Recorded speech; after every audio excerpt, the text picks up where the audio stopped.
Hey there, this is Matt once again. Welcome back to another review. I know with this lighting looks like I have a nuclear explosion behind me. Or it's the gateway to heaven. But another review for the Dolph Lundgren Marathon. This time it is Red Scorpion. This is the Blu-ray from Synapse, which has the cover I remember from the VHS. And then this cover, which I think is pretty cool. Really nice artwork. Now, this was directed by Joseph Zito. This is the same guy that gave us Friday the 13th, the final chapter, Invasion USA, Missing in Action, the first one. Good director, did a great job with this. You have a couple effects by Tom Savini, blood squibs. There's a guy's arm that gets blown off when Dolph has this big fuck you gun. And sad to say, this film is very underrated. I'm going to say that. Because number one, the film came out and didn't do much of business, which is bullshit. When Synapse releases Blu-ray, sometime later people asked, are you going to release more Dolph Lundgren movies or more action films? And Synapse said no, because this did not sell well. It didn't do well at all.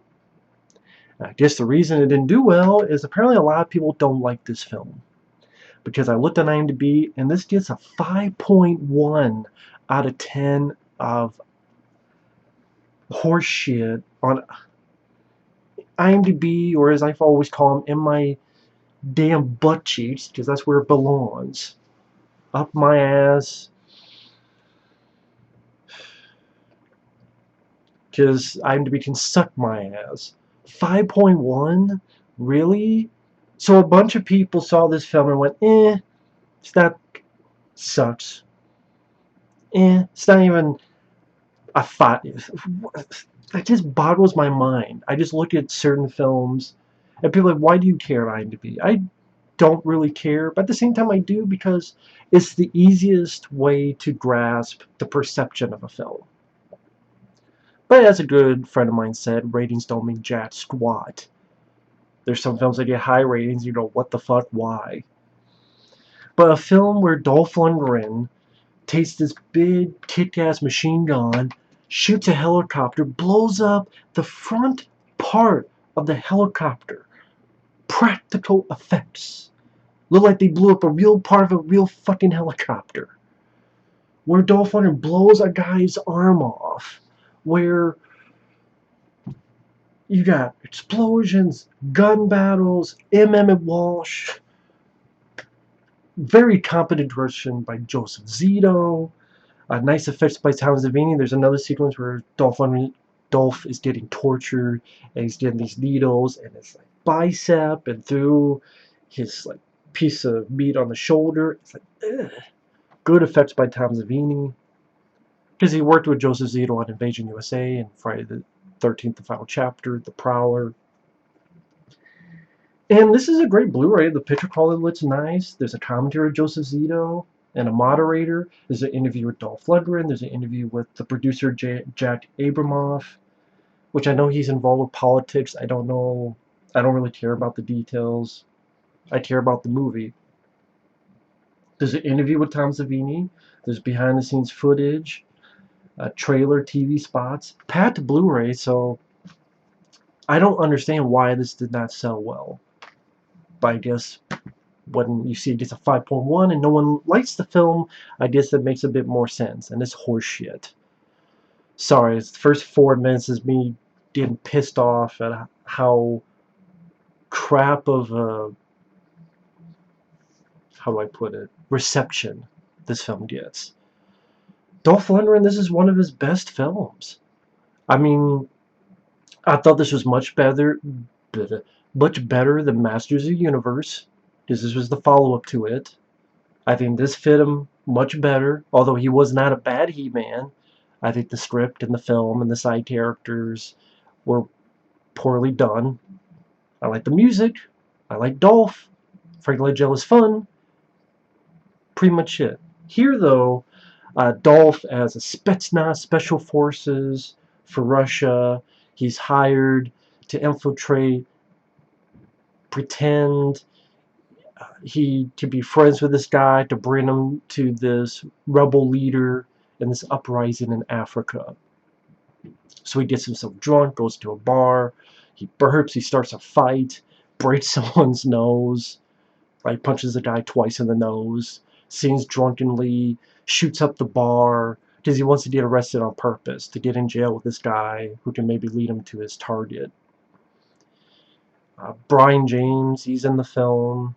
Nice to see him in there. Brian James, may rest in peace, capable character actor. He's been in a lot of stuff. He was in The Horror Show, Lance Henriksen. He's been in a lot of stuff. Someone asks, "Are you out of your mind?" And Dolph goes, "No, just out of bullets." He just burps in the guy's face because he doesn't give a fuck. I like the look of Dolph's character. He's a very scary, intimidating looking guy. Like the way with his haircut. It's not quite a mohawk, but it's kind of close to it. Just a very intimidating, badass look. And yeah, I thought that was a funny line. He has a good presence in this film. He gets himself in jail with this guy, and then M.M. Walsh gets put in jail, who's a reporter. M.M. Walsh, he's been in a lot of stuff. He was in Missing in Action with Chuck Norris, which was directed by Joseph Zito. He was in Critters. He was in Blood Simple, which I haven't seen. I will admit, I've seen bits and pieces. One day down the road, I'll give it a watch. But that's a Coen Brothers film. M.M. Walsh been in a lot of stuff. He's a good character actor. I thought he fit the film well. He wasn't out of place. He wasn't annoying or irritating. He was entertaining. When he sees Dolph and calls him his tin fucking gone. I thought that was really funny. Dolph kicks and punches Brian James, and the three of them escape.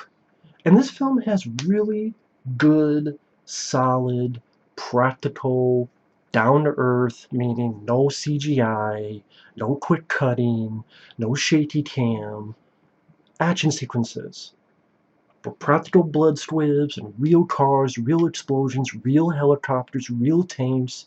They definitely got a lot of bang for their buck. I don't know what the budget was for this, but whatever it is, it's on the screen. I mean, you have a car chase where they're escaping the back of this vehicle, and Dolph gets on top of the truck, yanks the driver out, and M.M. Walsh puts a cassette tape in, and it's Long Tall Sally, which is a song we heard in Predator. There's a couple of James Brown songs in this movie, which was nice. I like this little bit where M.M. Walsh is laughing at Dolph, and Dolph does like one of these to show that there's a barricade, and M.M. Walsh says, "Oh shit," and they drive right through the barricade.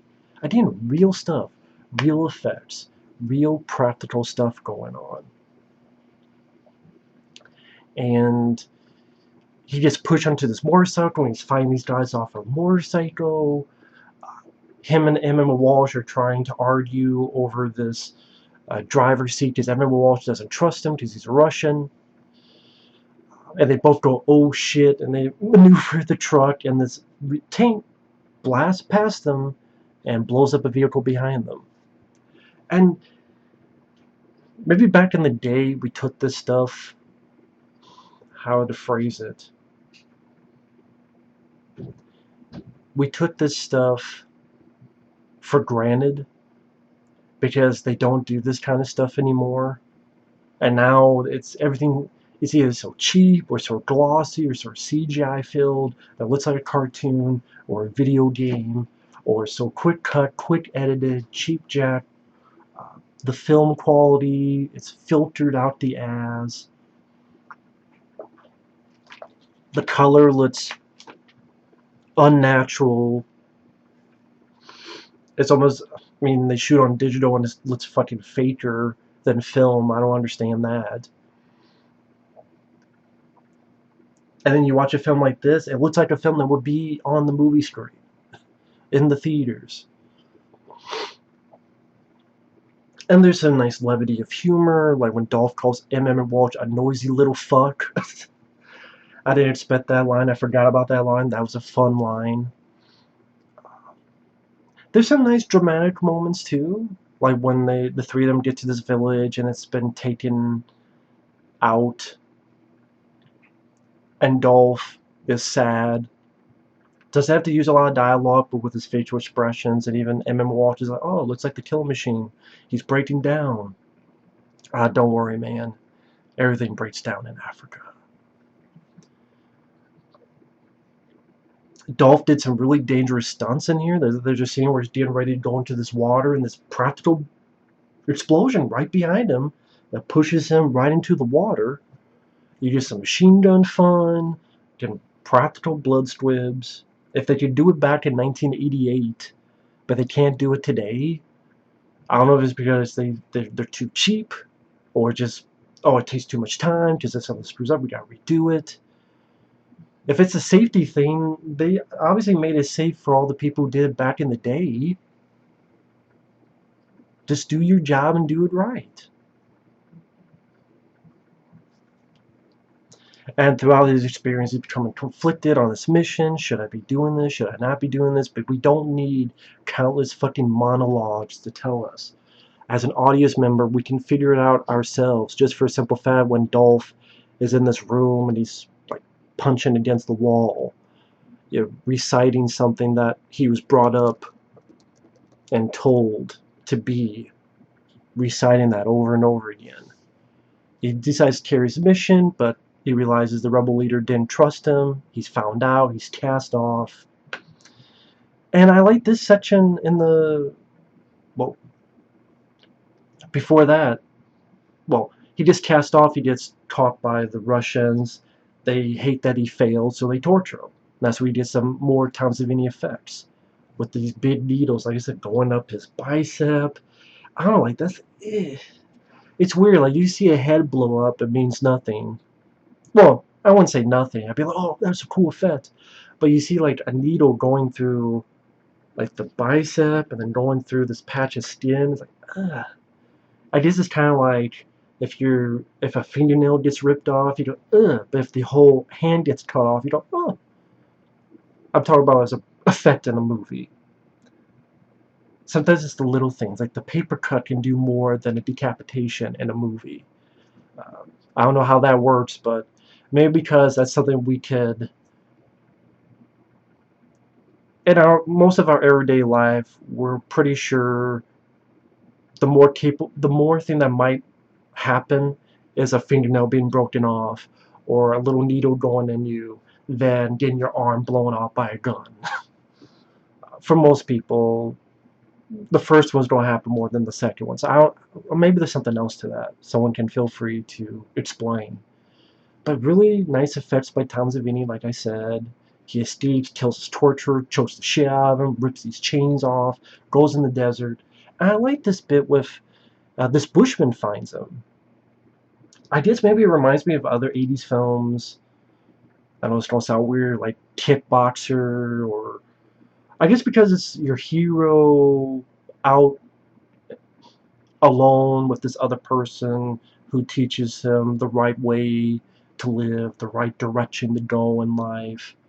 I thought the guy who played the Bushman did a good job, and there's not tons of dialogue, but the little bits there and their interactions, I enjoyed the stuff between the two. You know, the Bushman makes sandals for Dolph. At one point, Dolph tries to get something, trips, and the guy laughs at him. Then he apologizes for laughing. Then a little bit later, Dolph tries to get like a boar, misses. The guy laughs, and then Dolph, he starts laughing. I thought that was a nice moment between the characters. Meanwhile, you have the bad guys obliterating the villages, which kind of reminded me a bit of another film that came out in 1988 that dealt with Russians, Rambo 3, which I also love. And funny enough, if you look a little bit above, there it is, Rambo 3. I love Rambo 3 to death. I love all the 4 Rambo films, but I review them. But I think Rambo 3 is one of the most underrated sequels. I love Rambo 3 so much. And that's funny, that came out the same year as this. Both very underrated films. That doesn't, They do not get the respect they deserve, and I don't understand why. What's the problem with Rambo 3? I'm sorry, I love Rambo saying, I'm your worst nightmare, and fuck them, and throwing C4 tipped explosive arrows, blowing up real helicopters. Well, maybe it's like a model, but real stuff, and you have real tanks, just like here, you have real tanks, real helicopters, real stuff.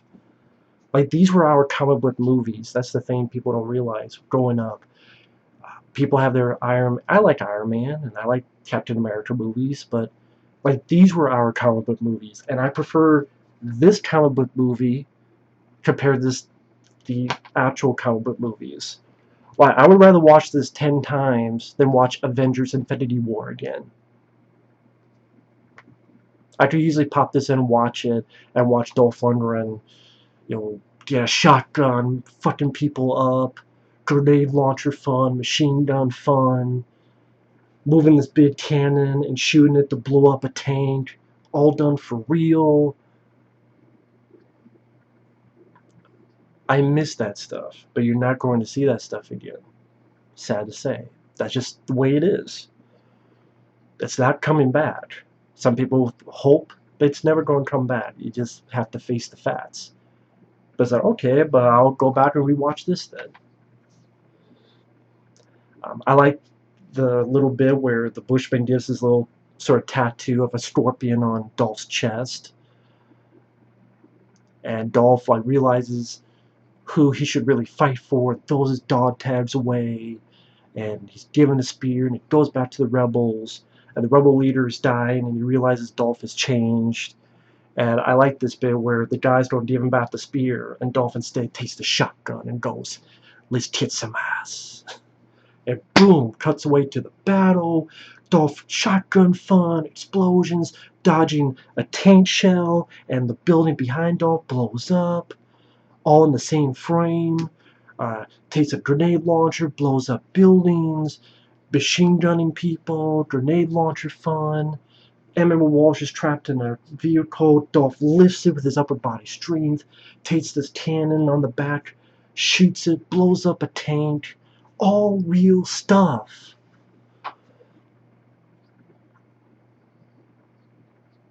More machine gun fun. Even takes a machete, throws it right into a guy's chest, and then goes to a room and gets this. I don't know what kind of gun this is.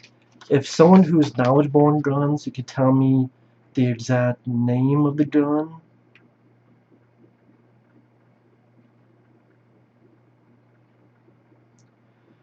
It's funny, it says here, over the years, Red Scorpion has become a cult classic among Dolph Lundgren and B-movie fans.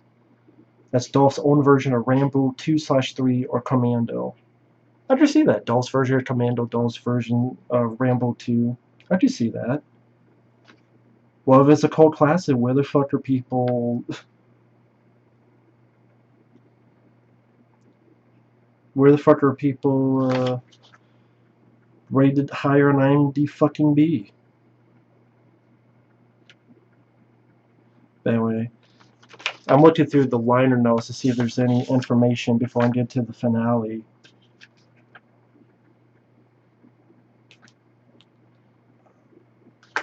Well, other than reading the entire thing, no, not really. I know there is a sequel to this, which I've never seen. But I know it has little to do with the original and does not star Dolph Lundgren. So I'm not going to review that because it's part of the Dolph Lundgren marathon, but maybe, if I get done with the Dolph Lundgren marathon, maybe I'll go back and try to watch that. I'm sure it's going to be a piece of shit.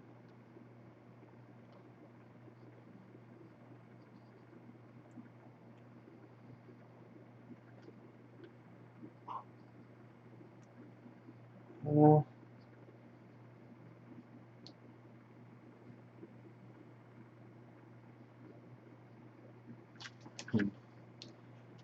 no.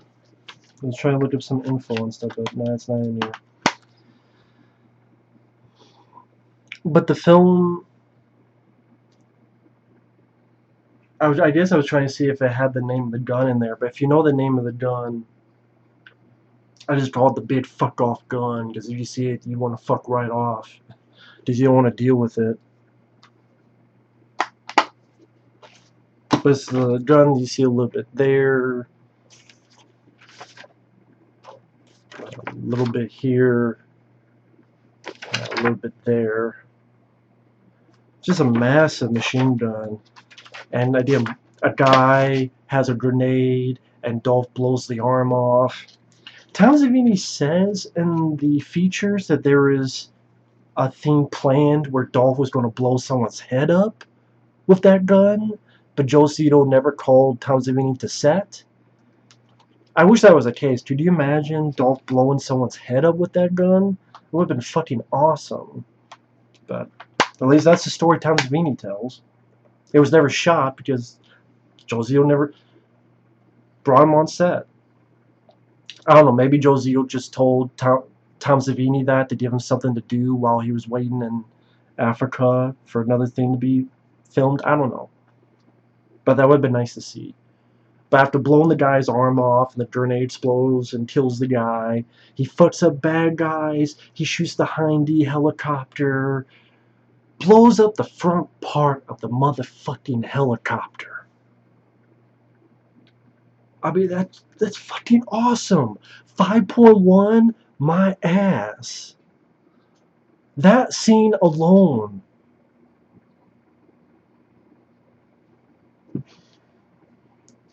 I'm either preaching to the choir or I'm preaching to deaf ears. And then goes up to the main bad guy. Let me tell you, I am Spetsnaz, but I'm no longer one of you. Walks away. The guy tries to shoot him in the back, and this epic Dolph turns, blows up the entire fucking helicopter. And boom, then the movie ends very quickly, which I'm fine with. It's kind of like a monster movie. When the monster dies, the movie's over. The Eminem Walsh and the other guy are saying, yeah, we did it. And Dolph's like, fucking A. Freeze frame. Like the store's Jay Chataway. Guy who did the score for Maniac. Maniac Cop. Did he do the score for Maniac with Joe Spinell? I know he did the score for Maniac Cop. I know he did quite a few scores for William Lustig. I think he worked on Missing in Action with Joe Zito. I believe so. I could be wrong on that. Don't quote me on that. But Jay Chataway, he's definitely composed other stuff. I do remember him doing the Maniac Cop movies. He did a good job with the score. I like that last piece of music when things are rising up, freeze framed, and the end credits. Dun dun dun dun dun dun dun dun dun dun dun. I'm doing a shitty job of it. This to me is one of Dolph's classic films. It'd easily be in my top 10 favorite Dolph Lundgren films. Might even be in my top 5. Because I know I Come in Peace, Showdown Low Tokyo, The Punisher will be on there.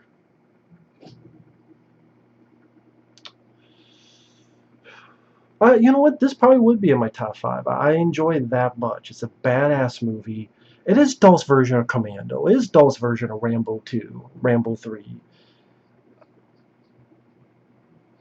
To me, this is an 80s action classic, and the fact that it doesn't get the respect it deserves once again showcases why I'm doing this fucking marathon. Now, I will be admitting right up front, there are a lot of Dolph films I don't like when I get to his later direct-to-video career, like the 2000s. But there's also some gems, like Command Performance, Breach of Dragons is pretty good, because I rewatched that again. That hold up a lot better than I remember it being. The Defender, Skin Trade I enjoy, among others, Army of One, Men of War, which I'll get to those, all of those I mentioned. But like I said, Dolph never has gotten the respect he deserved. He's a lot more than just Ivan Drago. I like Ivan Drago, I love Rocky IV, but I'm getting tired that Dolph is only known for that when he's done plenty of damn awesome movies. This one, which I'm going to be reviewing soon, this one, which is a fucking classic 80s action film, The Punisher, which will be the next review, another very underrated film, Men of War, Showdown Low Tokyo, Universal Soldier, and others. So the Dolph did a great job with this and his role. It's Spetsnaz. Anyway, thanks for watching. Take care. And as Dolph says at the end, fucking A.